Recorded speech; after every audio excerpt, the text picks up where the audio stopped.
It's the end of the line for 337 YFM, because today this much-loved 1962 Ford Anglia, resplendent in her Caribbean turquoise and ermine white, makes her final journey to a better place. For 32 years she's been a faithful servant to a loving family, but frankly, she's past it. It's going to be strange when you look through the window and not see it there anymore, because, you know, we always keep our eye on it and look through the window, car's there. It's been a very, very good servant to us, and it's been part of the family for 32 years. We took a photograph of it all the time. Wherever we went, we used to stop, we'd go to Calendar, we'd take a photograph of it. So we'd know, those were our memories. My dad bought it for me as a present. He gave his savings of £425 for that car.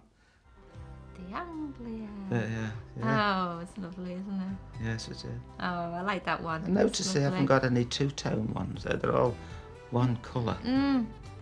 Before setting off on the fateful journey, the Hughes took a final nostalgic look at Ford's original launch film for the Anglia. Remember your dad, when he bought that car, he said, look, we've got a deluxe. That's right, we never used to moan at putting petrol in, did we? At £1.09 a gallon. I think I remember once you having a good moan when it went to 4 and 6. Oh, and that wouldn't be allowed, definitely wouldn't be allowed. Sitting on the bonnet in the roof. Especially with the balls.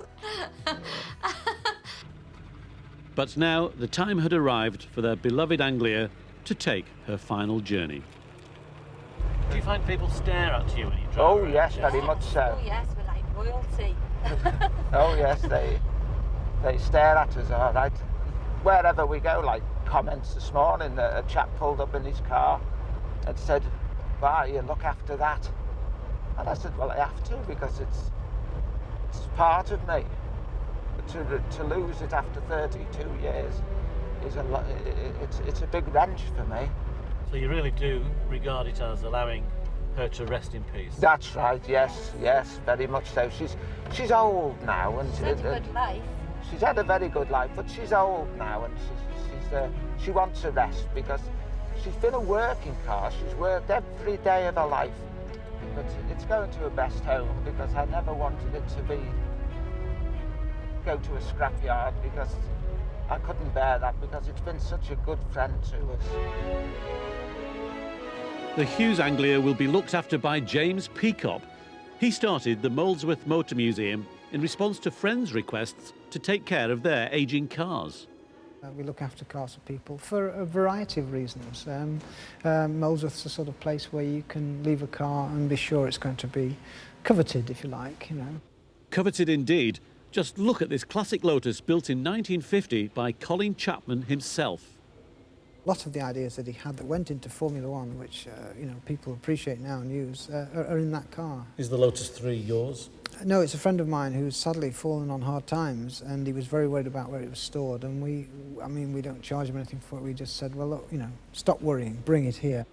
All these cars have stories that reflect the love and loyalty of their owners. This is a 1930 Morris with under 4,500 miles on the clock. It really was used only to go to church on Sundays, and it stands cheek by jowl with a sinful Ferrari Dino. But this is a themed collection. The common bond is affection. And Mr. Hughes from Chester with this marvellous Ford Anglia, you know, that's a car that he didn't want to sell or dispose of. So, you know, what better than to let other people enjoy it? I think he's enjoyed it, you know. So 337 YFM is now officially a museum piece. James, you do the honours, please. And Jack and Margaret, it's a sad day, but it's not farewell, it's au revoir, isn't it? It is. I'm very, very sad to see it go. I've got a brand new Ford outside. Can I give you a lift home? No, I think I'll take this one. You can't. No.